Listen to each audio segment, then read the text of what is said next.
नमस्कार दोस्तों, स्वागत है आपका daily one topic by AK YouTube channel पर। अंतर्राष्ट्रीय राजनीति की वीडियोस आप तक पहुंच रही हैं और आप उन्हें पसंद भी कर रहे हैं, इसके लिए आपका धन्यवाद। यदि आपने नहीं देखी हैं तो लिंक डिस्क्रिप्शन में है। 8 वीडियोस अब तक अपलोड हो चुकी हैं। जैसा कि हमने कल आपसे कहा था कि कुछ प्रश्न हम आपसे साझा करेंगे। आज के इस वीडियो नोट में प्रश्नों की संख्या भले ही कम है, लेकिन सारे महत्वपूर्ण हैं। आने वाले दिनों में हम वन लाइनर प्रश्न आपके सामने लेकर आएंगे और उनकी संख्या भी बढ़ती जाएगी। आज के इस वीडियो नोट पे आपका जो रेस्पॉन्स है वो आने वाले वीडियोस की दिशा तय करेगा। चलिए शुरू करते हैं। वन लाइनर प्रश्न है दोस्तों, जिसमें पहला प्रश्न है आपके लिए। ध्यान से देखिए। शक्ति संतुलन के सिद्धांत का उद्देश्य होता है। शक्ति संतुलन का सिद्धांत, ये सारे सिद्धांत उपागम हम पिछले दिनों पढ़ चुके। यथा पूर्व स्थिति शक्ति संतुलन सिद्धांत का क्या होता है दोस्तों? उद्देश्य होता है। अब ये यथा पूर्व स्थिति होती क्या है? देखिए दोस्तों, शक्ति संतुलन का मतलब ही ये होता है कि वो संतुलन जो बदलते राजनीतिक परिप्रेक्ष्य में, बदलते राजनीतिक परिस्थिति में, बदलते राजनीतिक ढांचे में शक्ति के संबंधों में गतिशीलता रखे और सदैव परिवर्तनशील रहे। मतलब जो परिवर्तन राजनीति में हो रहा है, जो परिवर्तन राजनीति की स्थिति ढांचे में हो रहा है, उसी के हिसाब से शक्ति संबंधों में भी गतिशीलता रहनी चाहिए। वो जड़ नहीं होने चाहिए, ठीक है। सदैव क्या होने चाहिए? परिवर्तित होते रहने चाहिए। तो शक्ति संतुलन का सिद्धांत का लक्ष्य क्या होता है? यथा पूर्व स्थिति, मतलब जैसी स्थिति है, जैसा ढांचा है, उसी के हिसाब से शक्ति संबंधों की रचना होती रहनी चाहिए। वो नए नए बनते रहने चाहिए, परिवर्तनशील रहने चाहिए। ठीक है दोस्तों, ये चीज़ ध्यान में रखिएगा। तो शक्ति संतुलन में सिद्धांत का लक्ष्य क्या होता है? यथा पूर्व स्थिति। शक्ति संतुलन सिद्धांत की हमने विस्तृत चर्चा की हुई है, आप वीडियो नोट्स में देख सकते हैं, लिंक डिस्क्रिप्शन में है। देखिए, प्रश्न 2 है आपके लिए। प्रकृति, यहाँ पे टी छोटी आनी थी, कोई नहीं। प्रकृति का वस्तुपरक कानून एक यथार्थवाद का सिद्धांत है, यह किसने व्यक्त किया या ये कथन किसका है? प्रकृति का वस्तुपरक कानून, प्रकृति का वस्तुपरक कानून एक यथार्थवाद का सिद्धांत है, ये हैंस जे मार्गेनथाउ ने व्यक्त किया था, या हैंस जे मार्गेनथाउ का ये क्या है? कथन है। इसके अंतर्गत मार्गेनथाउ का जो ये सिद्धांत है, ये यथार्थवाद का सिद्धांत है। कौन सा सिद्धांत है? यथार्थवाद का सिद्धांत है। उसमें उन्होंने ये व्यक्त किया कि प्रकृति का वस्तुपरक कानून एक यथार्थवाद का सिद्धांत है। इसमें यथार्थवादी दृष्टिकोण शक्ति, शस्त्र और युद्ध को मानव स्वभाव की विशेषता मानता है। कौन? मार्गेनथाउ। देखिए, मार्गेनथाउ मानव स्वभाव की क्या विशेषता मानता है? इस दृष्टिकोण के अंतर्गत शक्ति, शस्त्र और युद्ध को मानव स्वभाव की विशेषता मानता है यथार्थवाद के अंतर्गत। कौन? मार्गेनथाउ। तो इस कथन से रिलेटेड कौन है? मार्गेनथाउ। ठीक है दोस्तों, यथार्थवाद का भी हमने अध्ययन किया हुआ है, लिंक डिस्क्रिप्शन में है। यदि आपको हमारा यह प्रयास, छोटा सा प्रयास पसंद आता है, आपको लगता है कि आने वाले समय में ये आपको लाभ देगा, तो आप कमेंट जरूर करें। कमेंट आप जरूर किया करें। सुधार चाहते हैं या फिर हमें अप्रिशिएट करना चाहते हैं, आपकी मर्जी है। चलिए, यथार्थवाद का विचार भ्रमण करता है शक्ति एवं राष्ट्रहित के साथ। हमने राष्ट्रहित शब्द पर भी काफ़ी चर्चा की, शक्ति पर भी चर्चा की। शक्ति और राष्ट्रहित पर आने वाले दिनों में वीडियो नोट भी आपको मिल जाएगा। देखिए दोस्तों, यथार्थवाद की जब बात आती है तो यथार्थवाद दृष्टिकोण इस बात पर बल देता रहता है कि विदेश नीति संबंधी निर्णय राष्ट्रीय हित पर लिए जाएं। किस पे लिए जाएं? विदेश नीति के जितने भी निर्णय होंगे वो किस पर संबंधित होंगे? राष्ट्रीय हित पर लिए जाने चाहिए, ना कि नैतिक सिद्धांतों पर। ठीक है, नैतिक सिद्धांतों के ऊपर, मतलब आदर्शवाद वाली बात को नकार दिया और यथार्थवाद में कहा गया कि विदेश नीति के निर्णय राष्ट्रहित को ध्यान में रखकर लेने चाहिए, राष्ट्रहित को आधार बनाकर लेने चाहिए। ठीक है, तो यथार्थवाद का विचार भ्रमण करता है शक्ति के साथ साथ राष्ट्र हित के भी, राष्ट्रीय हित के ऊपर भी। ठीक है दोस्तों, तो ये अपना प्रश्न यहाँ पे क्लियर हुआ। नेक्स्ट देखिए, आपका प्रश्न नंबर 4 क्या कहता है? प्रश्न नंबर 4 आपके सामने है दोस्तों। ये कहता है कि यथार्थवादी अंतर्राष्ट्रीय व्यवस्था का गठन किस आधार पर करते हैं? अंतर्राष्ट्रीय व्यवस्था का गठन तो अराजकता के आधार पर करते हैं। किसके आधार पर? अराजकता के आधार पर करते हैं। यथार्थवादी दृष्टिकोण का आधार जो है यहाँ पर मनुष्य, शस्त्र, धन और रोटी युद्ध की शक्ति है। मनुष्य में शस्त्र, धन, रोटी युद्ध की क्या है? शक्ति है।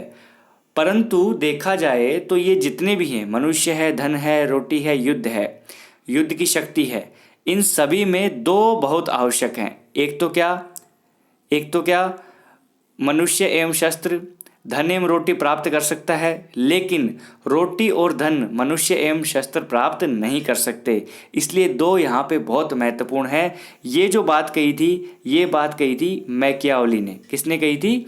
मैकियावली ने। मैकियावली का स्पष्ट कथन है दोस्तों, ध्यान से सुन लेना, कि मनुष्य, शस्त्र, धन एवं रोटी युद्ध की शक्ति है, परंतु इन चारों में प्रथम दो मनुष्य और शस्त्र, ये दोनों क्या है? बहुत महत्वपूर्ण है। मनुष्य और शस्त्र धन और रोटी प्राप्त कर सकते हैं, लेकिन रोटी और धन मनुष्य एवं शस्त्र प्राप्त नहीं कर सकते। इसीलिए इसे अराजकता का आधार बताया गया है, क्योंकि इसमें नैतिकता को परे रख दिया गया है। प्रश्न नंबर 5 देखिए दोस्तों, क्या है? मार्टिन कापलान के व्यवस्था दृष्टिकोण में विश्वव्यापी नायक कौन सा राज्य है, कौन सा राष्ट्र है? वो है दोस्तों आपका संयुक्त राज्य अमेरिका, यूएसए। मार्टिन कापलान का व्यवस्था दृष्टिकोण में विश्वव्यापी नायक संयुक्त राज्य अमेरिका को माना गया है। इसके अंतर्गत ये है कि अंतर्राष्ट्रीय क्षेत्र में व्यवस्था उपागम को लोकप्रिय करने में किसका हाथ है? मार्टिन कापलान का हाथ है। अब मार्टिन कापलान का जब विशेष हाथ है तो उन्होंने शक्ति की राजनीति की धारणा को स्वीकार किया। किसकी धारणा को? शक्ति की राजनीति धारणा को इन्होंने स्वीकार किया, और उसी को स्पष्ट करते हुए उन्होंने अंतर्राष्ट्रीय राजनीतिक व्यवस्था की कुछ विशिष्ट विशेषताएं बतलाई। उन विशेषताओं के अंतर्गत विश्वव्यापी नायक कौन है? संयुक्त राज्य अमेरिका। कौन है? संयुक्त राज्य अमेरिका। क्यों? क्योंकि मार्टिन कापलान ने शक्ति की राजनीति की धारणा को स्वीकार किया था, और उस परिप्रेक्ष्य में देखें तो संयुक्त राज्य अमेरिका एकदम फिट बैठता है। प्रश्न नंबर 6 देखिए, अंतर्राष्ट्रीय कानून अपने संप्रयोग में होते हैं। कैसे होते हैं? अंतर्राष्ट्रीय कानून विश्वव्यापी होते हैं दोस्तों। अंतर्राष्ट्रीय कानून कैसे होते हैं? विश्वव्यापी होते हैं, क्योंकि अंतर्राष्ट्रीय कानून होते ही ऐसे कानून हैं जिनका सभी देशों को क्या करना पड़ता है? पालन करना पड़ता है, और इस पालन के लिए सभी देश क्या होते हैं? बाध्य होते हैं। तो ऐसे कानून जो अंतर्राष्ट्रीय स्तर पर हों, जिसका सभी देश पालन करें और पालन करने के लिए बाध्य हों, तो ये क्या होंगे? अंतर्राष्ट्रीय कानून। अब अंतर्राष्ट्रीय कानून का पालन करने से क्या स्थापित होता है? तो दोस्तों यहाँ पर शांति स्थापित होती है, विश्व में स्थिरता स्थापित होती है। क्या क्या? शांति और स्थिरता की स्थापना होती है। ठीक है, तो ये अंतर्राष्ट्रीय कानून के संप्रयोग में अंतर्राष्ट्रीय कानून विश्वव्यापी होते हैं, सभी देशों के प्रयोग के लिए होते हैं, और सभी देशों का पालन करने के इसमें बाध्यता होती है। दोस्तों वीडियो नोट आपको सही लग रहा है तो प्लीज़ लाइक का बटन दबा दीजिएगा। 7वां देखिए, शांति के लिए एकता का प्रस्ताव देने वाला संगठन कौन सा है? शांति के लिए एकता का प्रस्ताव देने वाला जो संगठन है दोस्तों, वो है आपका यूएन, संयुक्त राष्ट्र। कौन है? संयुक्त राष्ट्र। विश्व शांति की स्थापना के क्षेत्र में महासभा को उपयोगी बनाने का प्रयास जब किया गया, उस दिन, वो दिन था दोस्तों 3 नवंबर 1950। 3 नवंबर 1950 को महासभा को उपयोगी बनाने का महत्वपूर्ण प्रयास किया गया विश्व शांति की स्थापना में। उसी दिन से शांति के लिए एकता का प्रस्ताव भी स्वीकार किया गया। तो ये संयुक्त राष्ट्र जो संगठन है उसने दिया था। ठीक है दोस्तों, क्वेश्चन नंबर 8 देखिए, क्या कहता है? अंतर्राष्ट्रीय संबंधों का आधार मानव स्वभाव था और मानव स्वार्थी और सत्ता का लोभी था।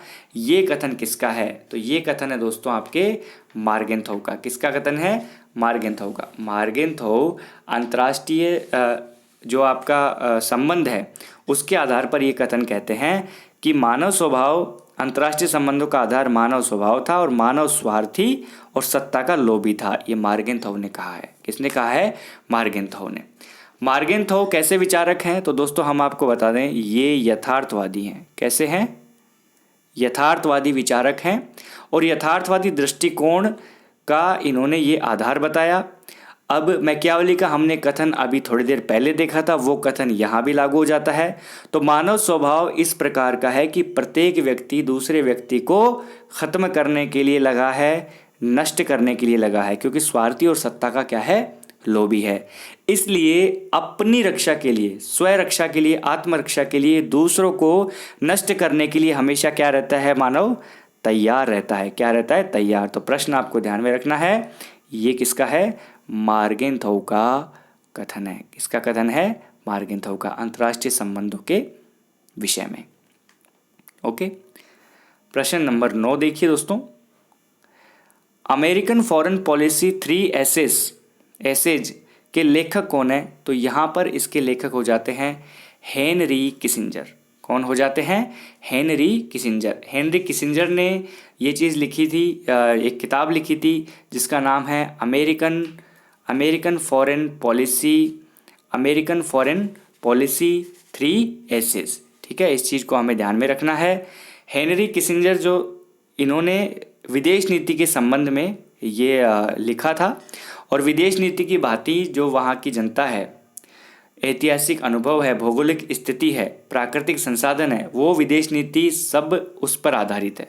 संयुक्त राज्य अमेरिका की विदेश नीति सभी हिसाब से वहाँ की जनता, ऐतिहासिक अनुभव, भौगोलिक स्थिति, प्राकृतिक साधनों सब पर क्या है?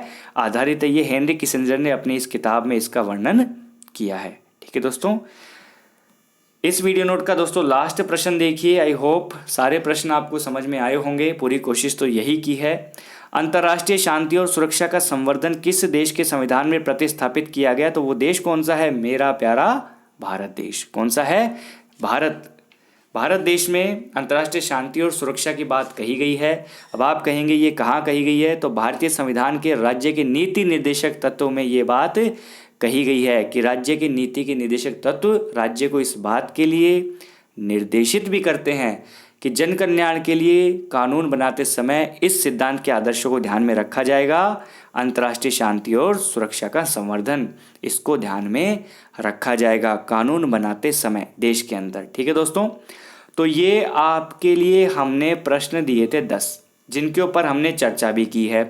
यदि आपका रेस्पॉन्स आता है सही तो एवरी संडे या हो सकता है वीक में 2 बार हम प्रश्नों की संख्या भी बढ़ा देंगे और आप तक अच्छे से अच्छा मैटर भी पहुंचा देंगे। आपका चाहिए हमें सपोर्ट। क्या चाहिए? सपोर्ट। वैसे आप सपोर्ट बहुत करते हैं, लेकिन फिर भी थोड़ा मैं जोर लगाता हूँ, थोड़ा जोर आप लगाइए। वीडियो नोट देखने के लिए बहुत बहुत धन्यवाद। इसे लाइक और शेयर करते जाइएगा। आपके बेहतरीन कमेंट्स का मुझे इंतज़ार रहेगा। Thank you so much.